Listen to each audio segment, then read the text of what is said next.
कि माफिया लोग का राज कहीं ना कहीं बढ़ गया। झारखंड बनने के बाद माफिया लोग का इतना दबदबा हमारे अगर विधानसभा क्षेत्र में आप देखिए, दिन रात बालू चल रहा, दिन रात पत्थर चल रहा, दिन रात मतलब लकड़ी चल, पार्टियों का साजिश का शिकार रहा है, बाहरी नेताओं का, बाहरी पार्टियों का, बाहरी दलालों का, बाहरी माफियाओं का। अभी हम इचागढ़ विधानसभा के अंदर रुगड़ी गांव में हैं और यहाँ पे एक जनसभा हो रहा है जिसमें से तमाम मुद्दों के साथ तमाम लोग भी पहुंचे हुए हैं। हमारे बीच इसी विधानसभा के अंदर आने वाले वशिष्ठ हैं जो इनसे हम सीधे तौर पर जानने की कोशिश करेंगे कि इचागढ़ विधानसभा का राजनीति और रणनीति किस तरह से बन रहा है, क्योंकि 2024 एक चुनावी वर्ष माना जा रहा है और चुनावी वर्ष में सभी कोई अपनी ओर से दावेदारी पेश कर रहा है और इसमें इचागढ़ भी आता है। इचागढ़ जो आता है रांची लोकसभा के अंदर आता है। किस तरह का तमाम पार्टियों का तैयारियां हैं और जेबीकेएस के साथ हमेशा ही जुड़े रहे हैं, तो जेबीकेएस को किस तरह से देख रहे हैं इसको जानने का कोशिश करेंगे। वशिष्ठ जी, 17 से 2024 जो है चुनावी वर्ष माना जा रहा है, तमाम पार्टियां जो है अपने स्तर से तैयारियां भी कर रही है, जेबीकेएस भी अपने स्तर से कर ही रही है। क्या लगता है कि इस बार जो है इचागढ़ में क्या फॉर्मूला काम आने वाला है? इस बार का फॉर्मूला क्या रहने वाला है? इचागढ़ नहीं, पूरे झारखंड के 24 जिलों में जेबीकेएस का लहर बन चुका है और आने वाला लोकसभा चुनाव में भी 14 लोकसभा चुनाव में इसका असर देखने को मिल सकता है।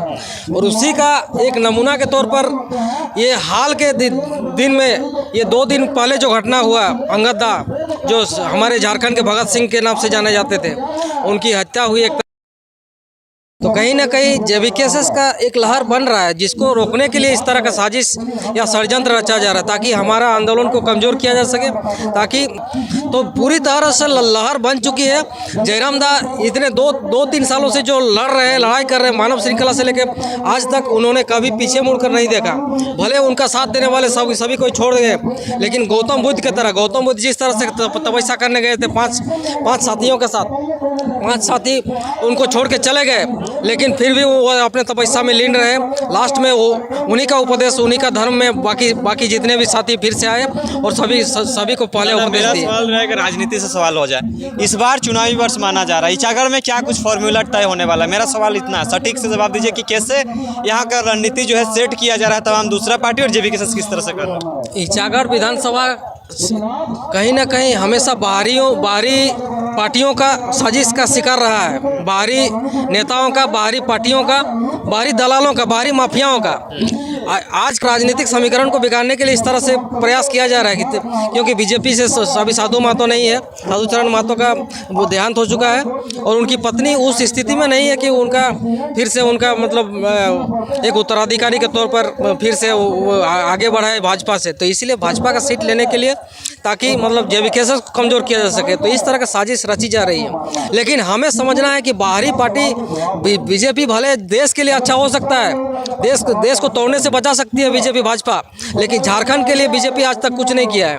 अगर कोई कर भी रहा था, बाबूलाल मरांडी अगर कर रहा था, उसको भी दबाया गया। इतने भी बाहरी लोग हैं, सभी कोई उनको पहले बीजेपी से उतरवाया, उसके बाद अपना नया पार्टी बनवाया, बाबूलाल मरांडी को झारखंड विकास मोर्चा और उसका अध्यक्ष बना दिया, ताकि वो फिर से कभी खतियान का नाम नहीं ले, कभी डोमिसाइल का नाम नहीं ले। नहीं तो सबसे पहले झारखंड अलग होने के बाद ही बाबूलाल मरांडी के द्वारा, प्रथम मुख्यमंत्री बाबूलाल मरांडी के द्वारा खतियान को लागू किया जा रहा था, 1932 को डोमिसाइल को भी लागू किया जा रहा था, लेकिन वहाँ दंगा भड़काया गया। रांची, जमशेदपुर, धनबाद सभी जगह वही बिहार यूपी वाले लोग के द्वारा ही दंगा भड़काया गया, ताकि फिर से खतियान लागू नहीं किया जाए।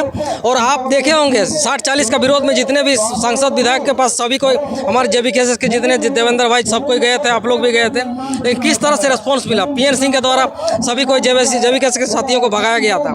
तो अगर आज भी अगर हम लोग नहीं जागे, आज भी अगर हम लोग उसी बाहरी सांसदों, बाहरी विधायकों का समर्थन करें, तो फिर कभी झारखंड नहीं जगने वाला, नहीं कभी हमें शहीदों का भी इतनी कुर्बानी जो मिले है, बार हम शहीद अजीत धनंजय, शहीद निर्मल महतो, शहीद शक्तिनाथ महतो, शहीद सुनील साजिश है, इसको हमें समझना होगा।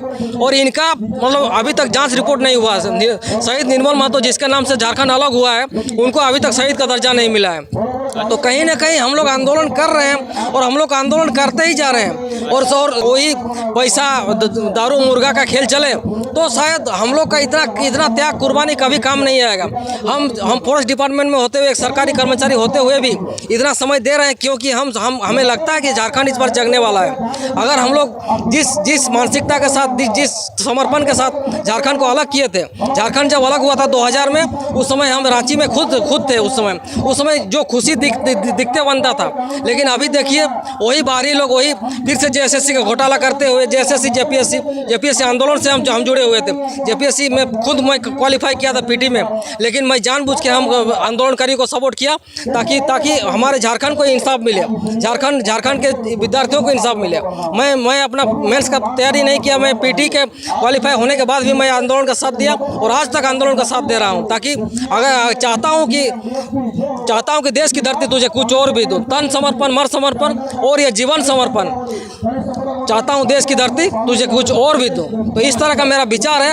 अगर बाकी इसी तरह से बाकी सारे शिक्षित लोग, बाकी सारे कर्मचारी लोग, बाकी सारे सरकारी कर्मचारी लोग, जितने भी एम्प्लॉई है यहाँ पर टाटा के आसपास जितने टिस्को एम्प्लॉई है, सभी को हमारे जेबीके से सभी को सपोर्ट करते हैं। लेकिन चिचागढ़ में हमेशा ही विस्थापित का मुद्दा रहा है।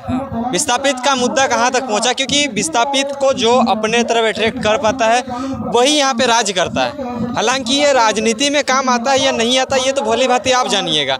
विस्थापित अभी किस हो रहे हैं? विस्थापित का मुद्दा सॉर्ट आउट हुआ, नहीं हुआ? विस्थापित का मुद्दा सॉर्ट आउट नहीं हुआ।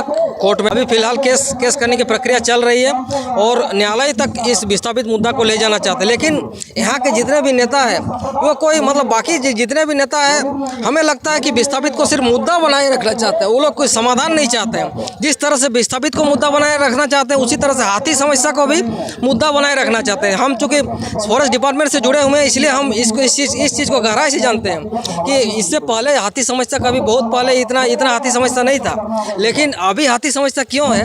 क्योंकि माफिया लोग का राज कहीं ना कहीं बढ़ गया। झारखंड बनने के बाद माफिया लोग का इतना दबदबा हमारे इचागढ़ विधानसभा क्षेत्र में आप देखिए, दिन रात बालू चल रहा, दिन रात पत्थर चल रहा, दिन रात लकड़ी चल रहा है। तो बालू का खनन शायद बंद है, अब सुनने में तो नहीं, अंदर से सब कुछ चल रहा है। बालू खनन सब कुछ चल रहा है। सरकार के द्वारा उसको समर्थन दिया जा रहा है, संरक्षण दिया जा रहा है। तो फिर कैसे बंद होगा? अगर ये सब बंद होगा तो फिर हाथी समस्या भी बंद होगा।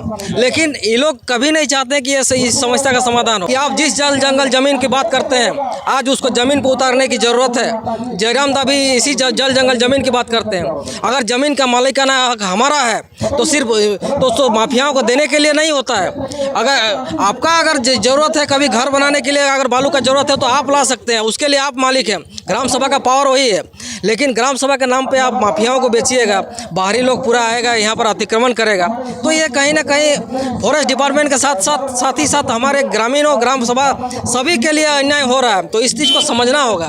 क्योंकि ये और देखिए दिन ब दिन हाथी समस्या बढ़ते जा रहा है इसी चीज़ के चलते। और इस चीज़ को ये लोग मुद्दा में कन्वर्ट कर रहा है, इसको मुद्दा बना रहा है और लास्ट में इलेक्शन के समय मुद्दा वो नहीं है, वो मुद्दा हम नहीं कह सकते, क्योंकि वो प्रॉपर जेन्युइन मुद्दा है। जिस तरह से